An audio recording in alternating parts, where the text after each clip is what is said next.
mẹ đọc chuyện cổ tích Chiếc thuyền giấy lang thang cho Sunny nghe nhé con.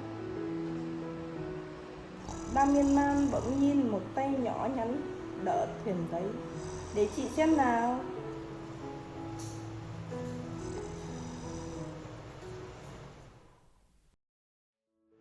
Đi ơi, đừng mút tay nữa, để mẹ xem nào.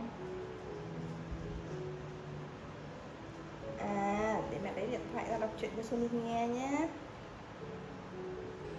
Sunny thích chuyện gì được con? Mẹ đọc chuyện cổ tích Chiếc thuyền giấy lang thang cho Sunny nghe nhé con. Để mẹ đọc chuyện cho Sunny nghe nhé con. Con đừng mút tay nữa. Mẹ sẽ đọc truyện cổ tích Chiếc thuyền giấy lang thang nhé.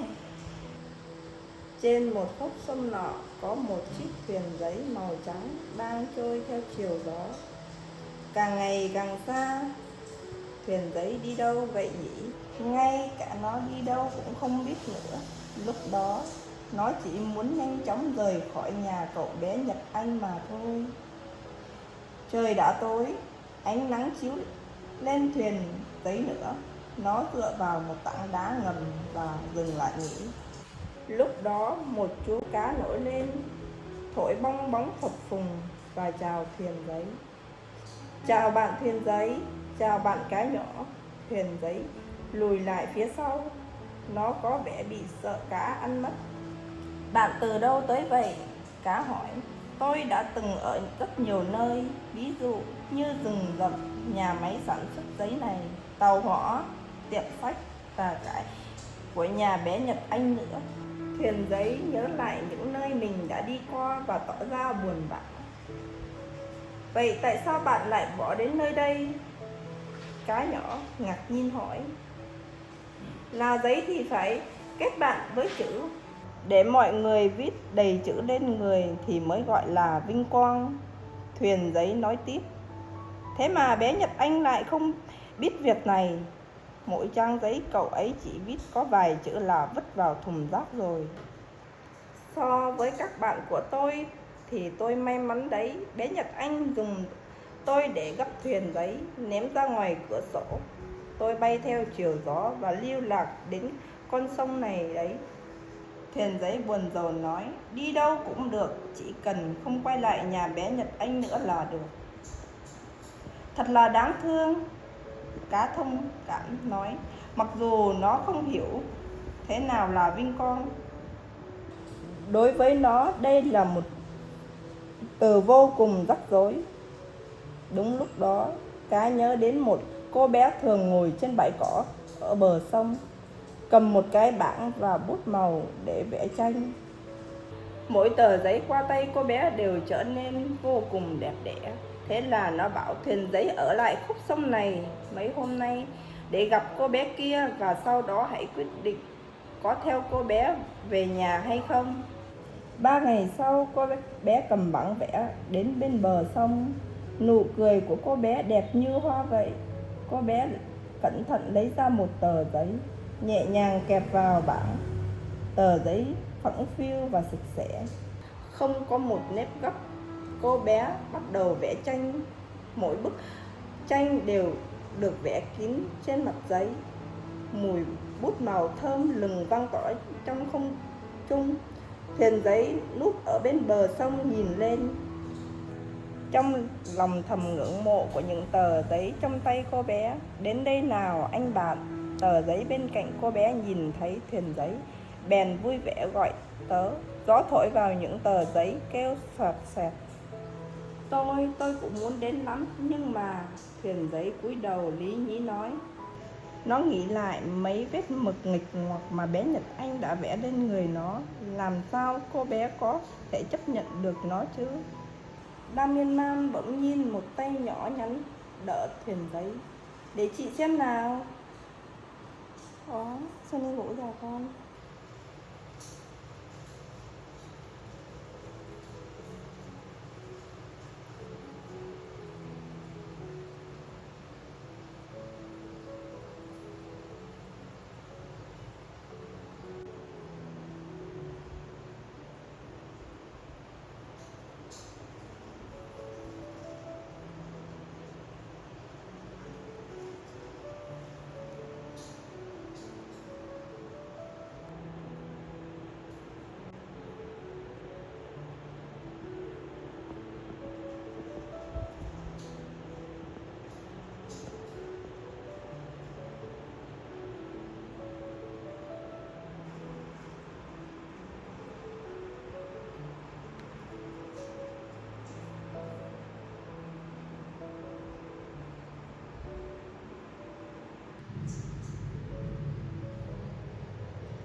ngồi đâu con.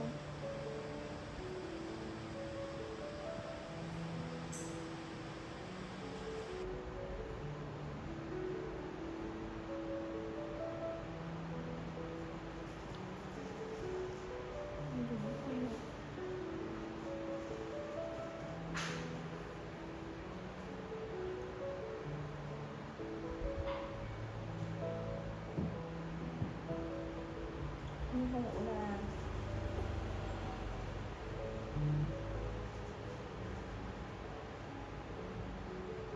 Sunny ơi, con không ngủ nè.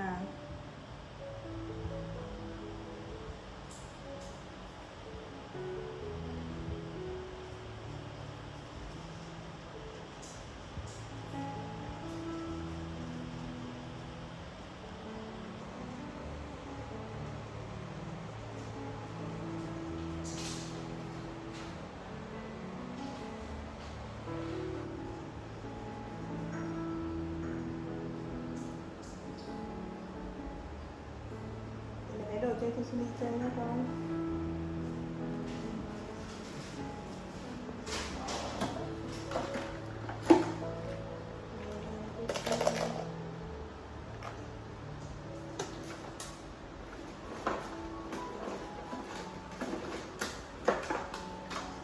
Đi chơi con.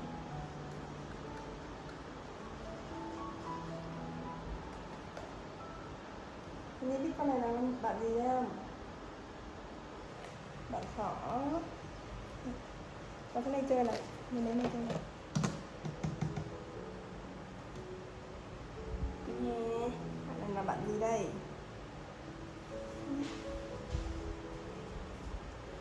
Cái chơi nào? Cái này không thích à?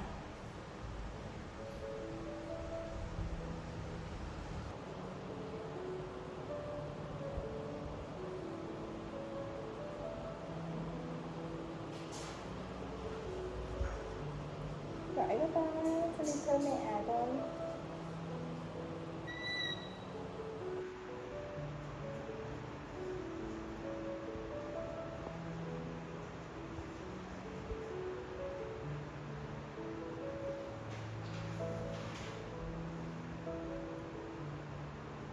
Nào, xin ngồi đi chơi nha con.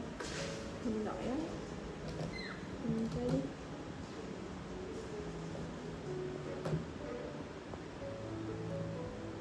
Nè, đây là bạn thỏ này con. Nè, bạn thỏ này con. Đây. Đó, thấy chưa? Rồi chơi nè.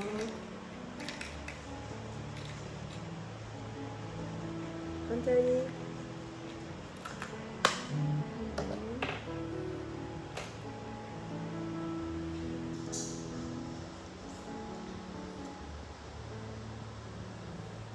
Bạn gì đây Sunny ơi? Đây là bạn thỏ nè. Bạn này là bạn gì ta? Con đi chơi đi rồi cái mẹ tống thay đồ cho Sunny nha.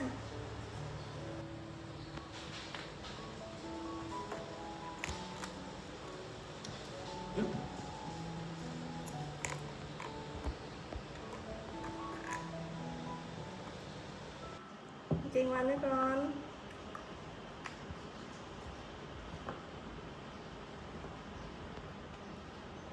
Sunny ngoan lắm.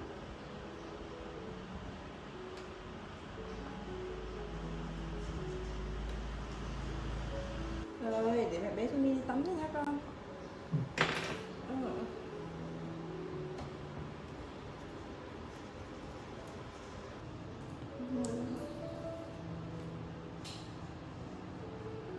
Tắm cho Sunny nha.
Nào, em lấy cho Xuân.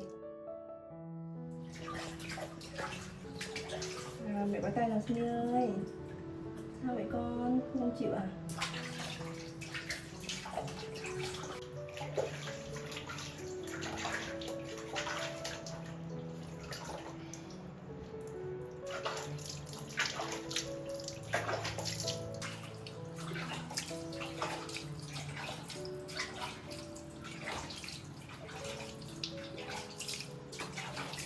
Rồi, mẹ bé Xuân đi vào nha. Rồi,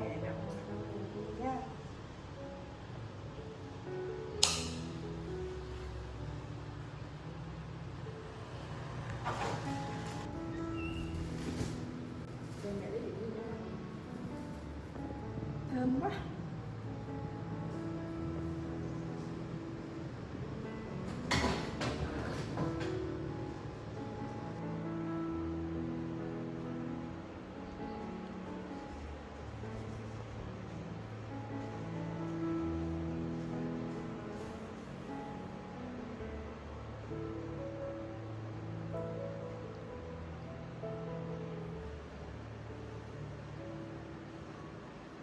Để mẹ lau người cho Sunny nha.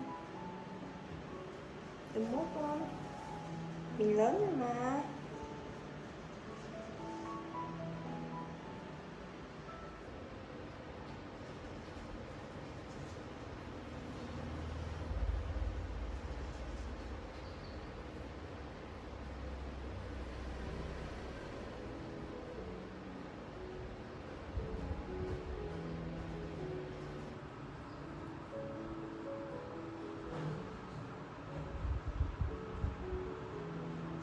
Thôi nắm cái lưỡi cho mi vào. Nắm cái lưỡi cho mi vô. Thấy được rồi, make up này. Kêu nào nắm. Tay cũng vậy.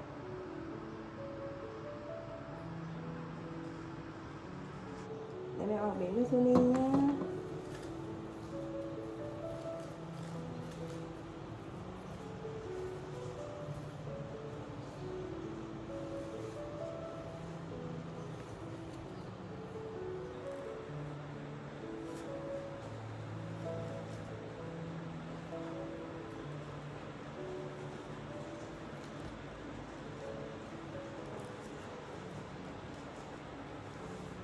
Được cái bụng của con. Xem nào. Như vậy. Để cho con pha sữa nha.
Mẹ pha sữa cho Sunny nè. Đợi xíu nguội mẹ đổ vào bình cho Sunny đi nhá.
Uống từ từ đi chứ đi.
Giỏi quá, uống hết một bình sữa rồi. Đây đây, để mẹ đi rửa bình cho.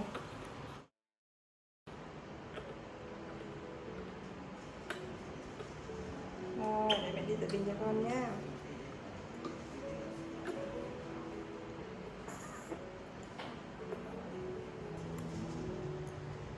Rồi, mẹ xem cái bụng no của Xuân Hy nào. Xem nào. Bụng nó chật bá rồi.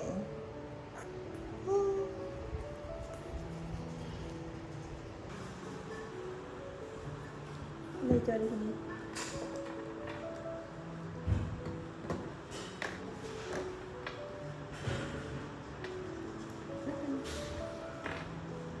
Sao vậy? Nó không chịu à? Nè, bạn khỏi này cho đi.